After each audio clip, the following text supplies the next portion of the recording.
사랑합니다. 성도는 자신의 목숨을 들여서 자신을 사랑하신 분을 마음으로 정확히 알고 있고 또 그분을 잘 믿는 사람이다 라고 말할 수 있습니다. 성도라는 이름을 받았는데 예수님이 어떤 분이신지 또 그 지식에 근거해서 그 예수님을 어떻게 신뢰해야 하는지 모른다면 그는 아주 어린 아이와 같은 신앙인이거나 아직 믿음을 가지지 못한 사람일 겁니다. 바른 지식을 가지고 있고 바른 믿음을 가지고 있는 그 성도는 이제는 자신을 위해 살지 않습니다. 자신을 위해 사는 것이 얼마나 허무하고 부질없는 것인지 잘 알고 있습니다. 성도는 오히려 자신을 위해 죽어주신 분을 위해 그의 인생을 힘을 기울여 살아가게 될 겁니다. 그래서 어떤 때는 디모데처럼 영혼을 하나로 모아 정말 온전하게 교회를 위해 주님을 위해 드리는 사람이 되거나 에바브로디도처럼 자식이 아버지에게 함과 같이 그렇게 주님을 위해 교회를 위해 온전하게 헌신하는 사람일 겁니다. 우리 모두 그러한 일꾼들로 쓰임받다가 주님 나라에 이르면 좋겠습니다. 성도로 살아가는 우리의 삶은 이렇게 단순한데요. 나를 위해 살지 않고 주님을 위해, 교회를 위해 그냥 그렇게 살아가면 되는데 성도들이 발을 딛고 사는 땅은 그렇지가 않아요. 세상은 그렇지 않아요. 그러다 보니 세상에 살아가는 성도들도 자꾸 세상을 닮아가요. 이 기쁨이라는 주제와 관계해서 행복강박이라고 하는 책이 있는데 잠시 소개할 테니 보십시오. 심리학자들은 오래전부터 우리가 어디에나 존재하는 실패는 어디에나 존재하는 거였어요. 낯선 것이 아닙니다. 우리는 자연스럽게 당연하게 실패를 경험해요. 그런데 어느 순간부터 이 어디에나 존재할 수밖에 없는 이 실패를 끔찍한 일로 여기기 시작했다는 거예요. 살다 보면 실패할 수 있죠. 정말 요리를 잘하는 엄마들이 어이없이 밥을 태워버릴 수도 있어요. 공부 잘하는 애들이 입시에 실패할 수도 있고요. 그게 자연스러워야 되는 건데 끔찍한 일로 여겨져 버리는 시대가 됐다는 거예요. 세상은 그렇게 여겨요. 그것을 아예 생각하지도 않으려고 어마어마한 노력을 기울인다는 걸 알고 있었다. 심리학자들은 이미 알고 있었다는 거죠. 그러다 보니 실패에 대한 두려움이 나타났는데 이 두려움이 병리학적 극단에 이르면 두근거림, 과호흡, 현기증 등의 증상을 유발하는 실패 공포증으로 나타난다.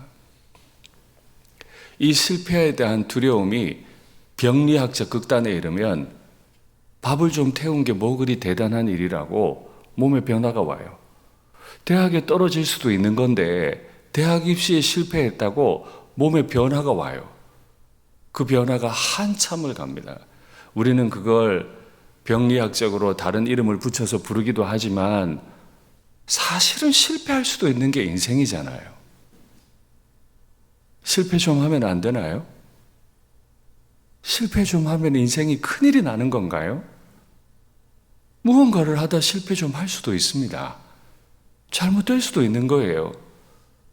그런데 실패하면 큰일 날 것 같은 것으로 우리가 교육을 받아왔기 때문에 이 세상을 살아가는 교인들도 실패하고 싶어 하지 않아요. 너무너무 두려워해요. 그렇게 살아가고 있는 중에 사도 바울이 자신의 편지를 마무리해 가면서 끝으로 나의 형제들아 주 안에서 기뻐하라. 지금 자신은 누가 봐도 실패한 인생이죠. 한때 정말 잘 나가는 유대 신학자였지만 그 권위를 다 버렸습니다. 예수님 믿고 사도로 사역하는 동안에 그는 아내를 데리고 다니지 않았습니다. 정말 그 모든 것들로 인해 명성을 얻는 줄 알았더니 그는 지금 가택연금되어 있습니다. 누가 봐도 그는 실패한 인생입니다. 정말이지 그는 실패한 인생입니다. 그런데 그렇게 실패한 것처럼 보이는 그가 교회를 향해 기뻐하라 라고 말합니다. 실패한 것처럼 보이는 그가 어떻게 실패하지 않고 있는 교회를 향해 기뻐하라 라고 말할 수 있을까요? 최소한 그는 자신이 감옥에 갇혔다는 이유로 병리학적 극단을 경험하고 있지는 않네요. 어떻게 사도 바울은 그 감옥에서도 기뻐하라는 편지를 쓸 수 있었을까? 우리는 답을 이미 알고 있습니다. 그런데 말씀을 묵상하면서 이런 생각을 해보았습니다. 바울이 최근에 어떤 일을 경험한 것은 아닐까? 바울이 어떤 일을 크게 한번 경험을 했든 지속적으로 반복해서 경험을 했든 바울이 어떤 경험이 있었던 게 아닐까? 그랬기 때문에 실패의 상황에서 옥에 갇힌 상황에서 그 자신이 기뻐할 수 있고 남들에게도 기뻐하라고 말할 수 있는 거 아닌가? 이런 생각을 했습니다. 바울이 옥에 갇히기 전에 정말 엄청난 경험을 한 일이 있습니다. 바울이 경험한 일이 무엇일까요? 그건 광풍을 만난 일입니다. 예루살렘에서 로마로 압송되어 오는 길에 그는 지중해에서 그 유명한 광풍을 경험하게 됐는데 이 광풍이 어느 정도의 광풍이었는지 사도행전은 이렇게 소개해요. 여러 날 동안 해도 별도 보이지 아니하고 큰 풍랑이 그대로 있음에 유라굴로 광풍이 잦아들지 않는 거예요. 태풍은 여러분 경험해 보셔서 아시지만 왔다가 그냥 그날 새벽에 다 지나가잖아요. 새벽에 오면 아침이 되면 다 지나갔어요. 근데 며칠이 지나도 이 광풍이 그치지를 않는 거예요. 며칠 동안 그대로 있으니까 구원의 여망마저 없어졌더라. 사도 바울이 로마에 오게 갇히기 직전에 경험한 일입니다.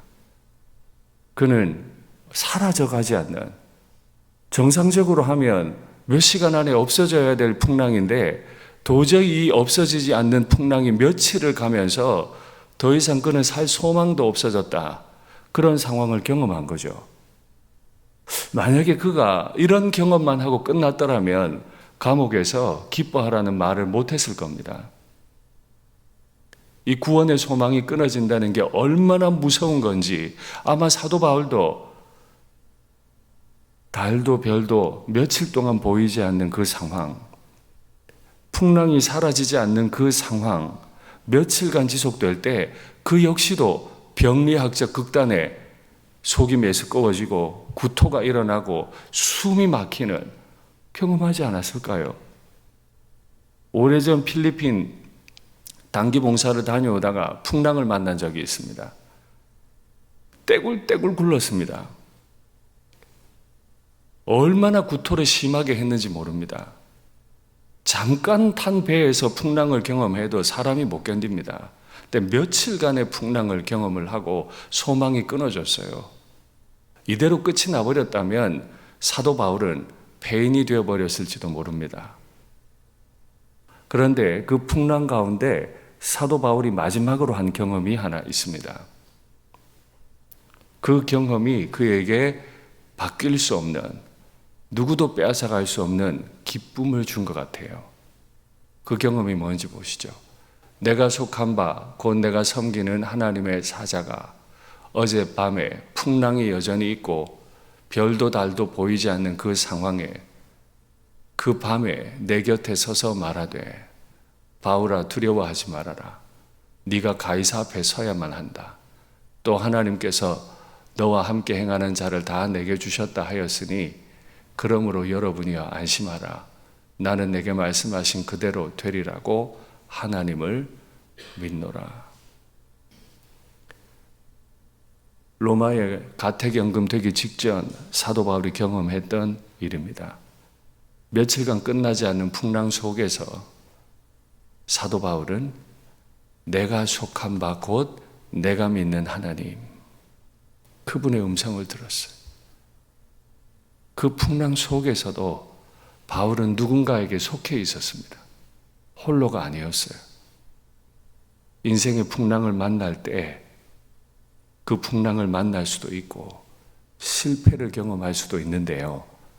성도에게는 한 가지 보장이 돼 있어요. 그게 뭐죠? 우리는 하나님께 속해 있다는 겁니다.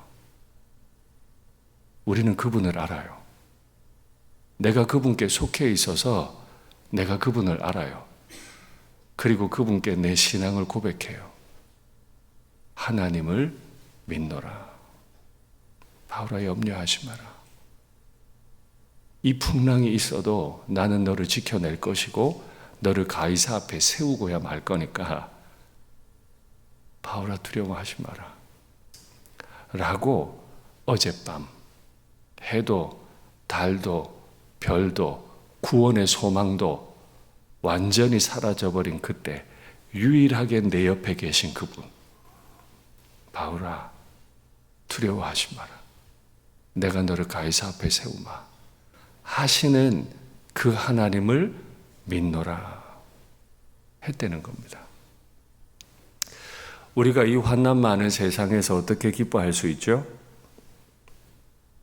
내가 스스로 기쁨을 만들어내어서가 아닙니다.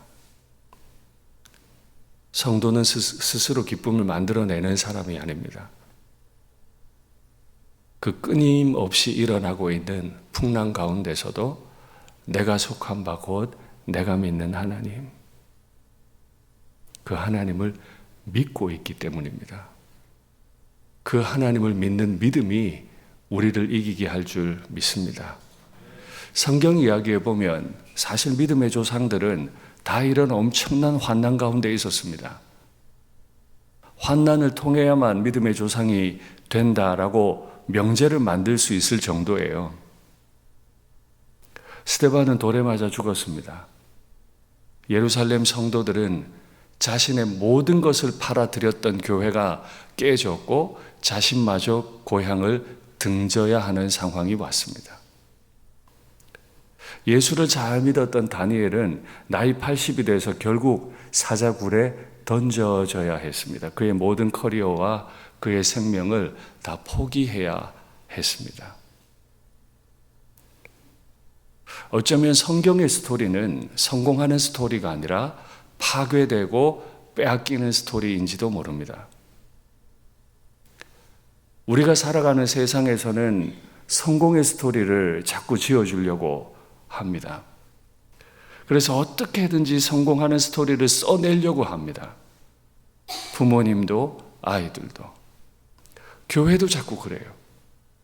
교회도 어떻게 하든 내가 열심히 했고 내가 성공했고 이만한 교회를 이루었고 우리 교회가 이런 교회고 끊임없이 성공 스토리를 교회도 만들려고 하는데요. 성경을 가만히 들여다보십시오. 성경은 성공 스토리를 만들어주지 않아요. 오히려 파괴되는 스토리예요. 그런데 그 가운데서 어떻게 성도는 이겨나올 수 있었나요? 어떻게 승리할 수 있나요? 사실 교회가 깨어질 때 마귀는 아주 기뻐합니다. 예수님은 알고 계셨어요. 그래서 마지막 날 밤에 제자들에게 이렇게 말씀하십니다. 내가 진실로 진실로 너희에게 이르노니 너희는 곡하고 애통하겠으나 세상은 기뻐하리라. 성도가 두려움에 빠지고 힘을 잃고 낙심하고 원망할 때 마귀가 기뻐해요. 세상이 기뻐해요. 잘했다. 드디어 끝났다. 윤상덕이 목회 드디어 끝났어. 일상교회 드디어 끝난 거야. 누구누구 집사의 집안 이제 끝나버린 거야. 이제 수능시험 얼마 안 남았죠? 분명 잘 보는 아이도 있고 기대만큼 못 보는 아이도 있을 수 있습니다. 내가 원하는 점수가 나오지 않으면 실패인가요? 또 내가 원하는 점수만큼 나오지 않아서 실패했다고 해서 그의 인생이 실패된 것인가요? 돈 버는 일에 실패하고 건강을 잃어버리면 다 끝나버린 건가요? 마귀는 우리가 그렇게 생각하면 기뻐할 겁니다. 이렇게 우리가 포기하기를, 두려워하기를, 곡하고 애통하기를 기다리고 기뻐하는 마귀가 주인 노릇하는 세상에서 성도는 어떻게 살아갈 수 있습니까? 물론 예수님은 그런 세상 가운데 성도가 어떻게 살아가야 하는지를 요한을 통해 이어서 말씀해 주셨어요. 너희는 근심하겠으나 너희 근심이 도리어 기쁨이 되리라. 근심할 일이 없지 않습니다. 실패한 것처럼 보입니다. 몇 날 며칠 유라굴로 광풍이 떠나지를 않습니다. 맞아요. 근심할 겁니다. 어려움이 있을 거예요. 그러나 주님이 약속하신 바는 근심이 도리어 기쁨이 되리라. 여자가 해산하는 건 너무너무 끔찍한 일이에요. 정말 저는 딸 셋을 주셔서 너무 감사한데 이 딸아이들이 시집가서 아기 낳는다 생각만 해도 끔찍해요. 그렇지 않습니까? 그때가 이르렀으므로 근심해요. 이제 나 출산하러 가야 돼. 기쁠 것 같은데 너무 아프니까 근심해요. 그런데 아기를 낳으면 세상에 사람 난 기쁨으로 말미암아 그 고통을 다시 기억하지 아니하느니라. 제 아내가 아이를 낳고 아이를 품에 처음 딱 안고는 울더라고요. 왜 울었을까요? 아파서? 좋아서, 기뻐서. 아팠는데 그 아픔 다 잊혀져 버리고 아이 만난 기쁨 때문에 지금은 너희가 근심하는 게 맞아. 실패한 것처럼 보일 거다. 내가 다시 너희를 보리니 너희 마음이 기쁠 것이요 너희 기쁨을 빼앗을 자가 없다. 성도는 기쁨을 결코 뺏기지 않습니다. 왜냐하면 아이가 태어난 것처럼 성도에게 주님이 계속 오실 거거든요. 할렐루야. 이걸 믿는 거예요.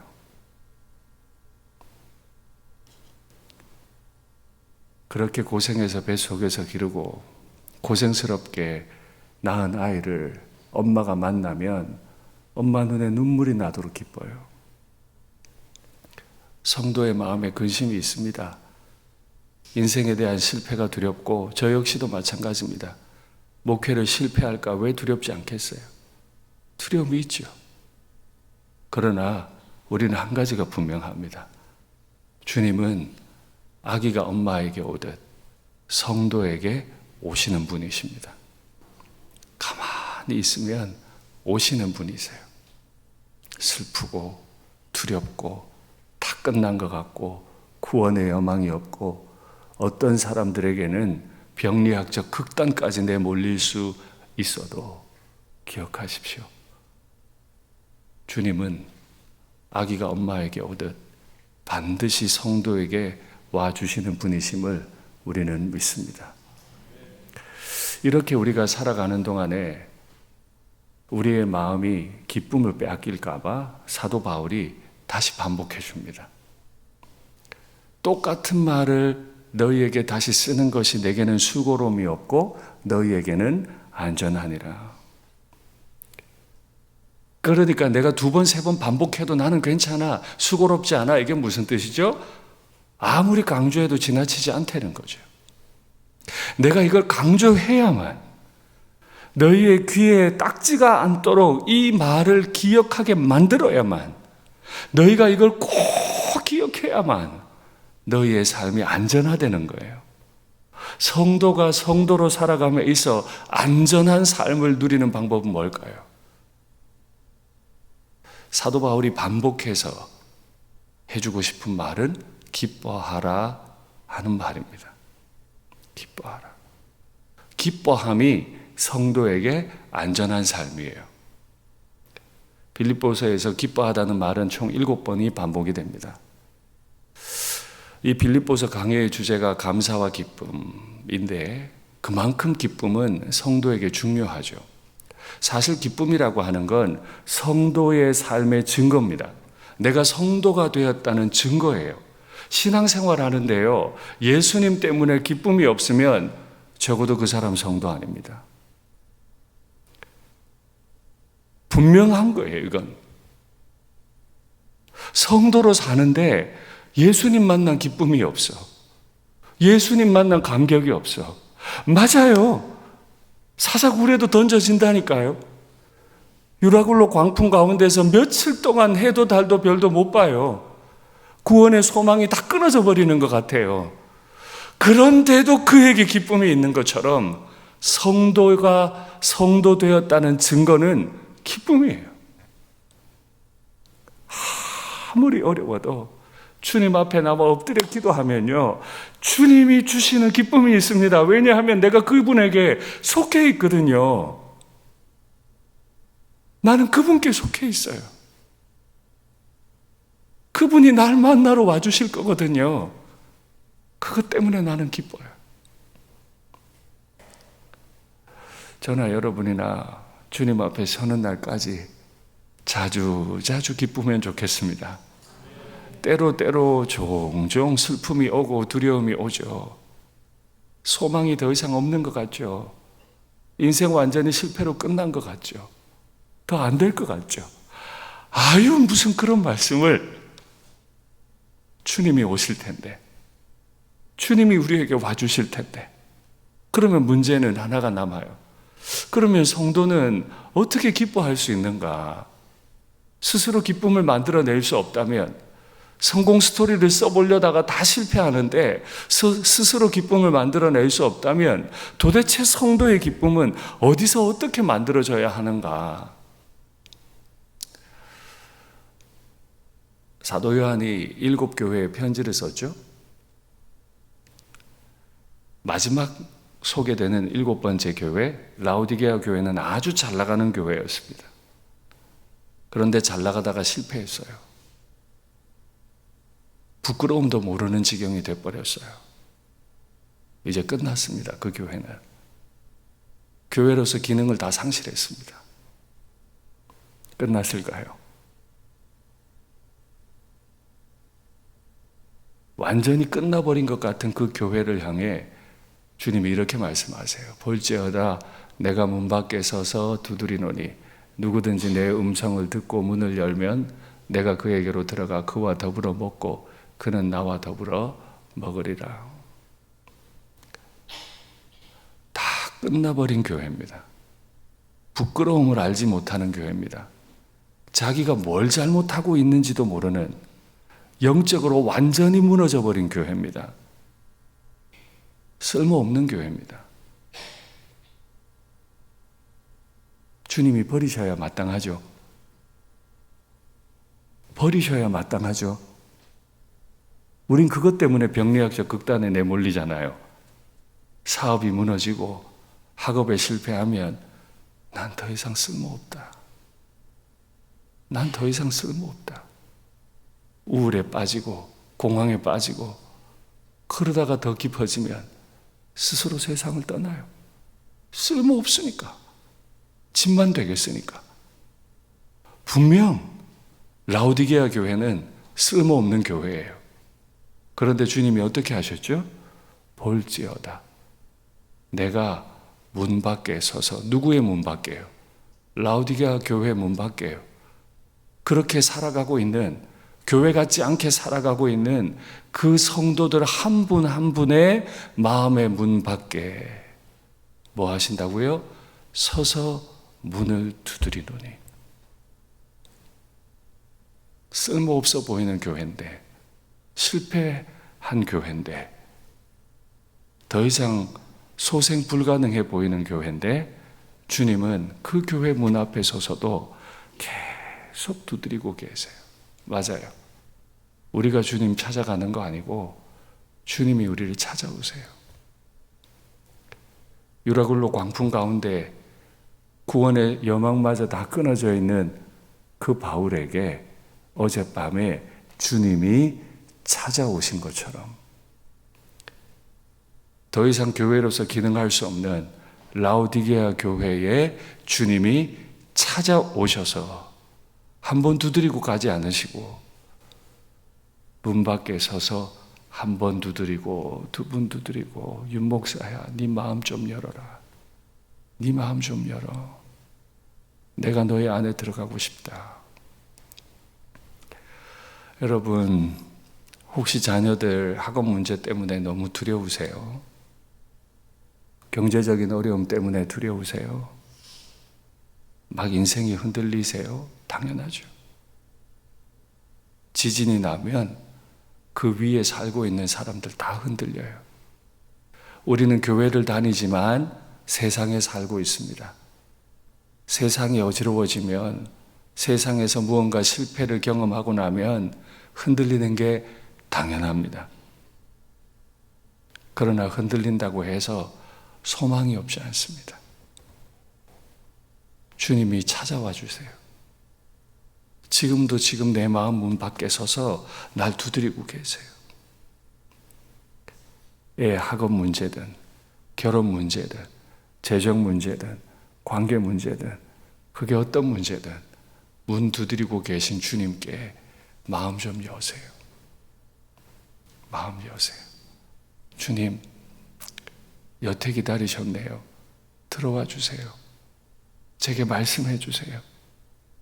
구원의 여망마저 다 끊어진 사도 바울에게 찾아오셔서 비전을 보여주셨던 그 주님, 내 아이가 이렇게 낙심하고 있으니, 지쳐 있으니 주님 문을 좀 두드려 주시고 내 아이에게 들어가 주세요. 들어가 주세요. 오늘 말씀 받고 기도하실 때 믿으시면 좋겠습니다. 엄마에게 아기가 찾아오듯 그렇게 고생하고 소망이 없어 보이는 그 교회에 주님이 찾아오실 겁니다. 찾아오시는데 아가서는 아주 직설적으로 주님의 찾아오심을 이렇게 설명합니다. 나는 나의 사랑하는 자에게 속하였고 나의 사랑하는 자는 내게 속하였다. 서로 안에 속하는, 찾아오셔서 누가 누군지 구별이 안 될 만큼 완전히 하나가 되게 하시는데 어느 정도로 우리를 사랑해 주시냐 하면 왕후가 60이요 비빈이 80이요 시녀가 무소하되 나의 비둘기 나의 완전한 자는 하나뿐이로구나. 여러분 어떠세요? 여러분이 왕이야. 부인도 많고 첩도 많고 시녀들도 너무 많아. 내가 오늘 밤 수청을 들라 하면 들 여자들도 되게 많아. 그런데 그 왕의 눈에 수많은 사람들이 있지만 내 눈에 쏙 드는 사람은 너 하나밖에 없다. 이렇게 말씀해 주시는 주님의 눈에 교회는 뭐예요? 너밖에 없다. 윤 목사야, 나는 너밖에 없어. 그렇게 말씀하시는 거예요. 일상교회 목회하는 내내 주님 저에게 말씀하시겠죠. 윤 목사야, 나는 너밖에 없다. 여러분이 성도라는 이름으로 살아가는 동안 주님 말씀하실 거예요. 나는 너밖에 없다. 입시에 실패를 해도, 취업에 실패를 해도, 결혼이 되지 않아도, 돈 버는 일이 마음대로 안 돼도, 그래서 병리학적 극단에 내몰렸다 할지라도 주님은 또 오늘 오셔서 문을 두드리시고 말씀하세요. 문 좀 열어라. 주님, 나는 이제 아무 쓸모가 없습니다.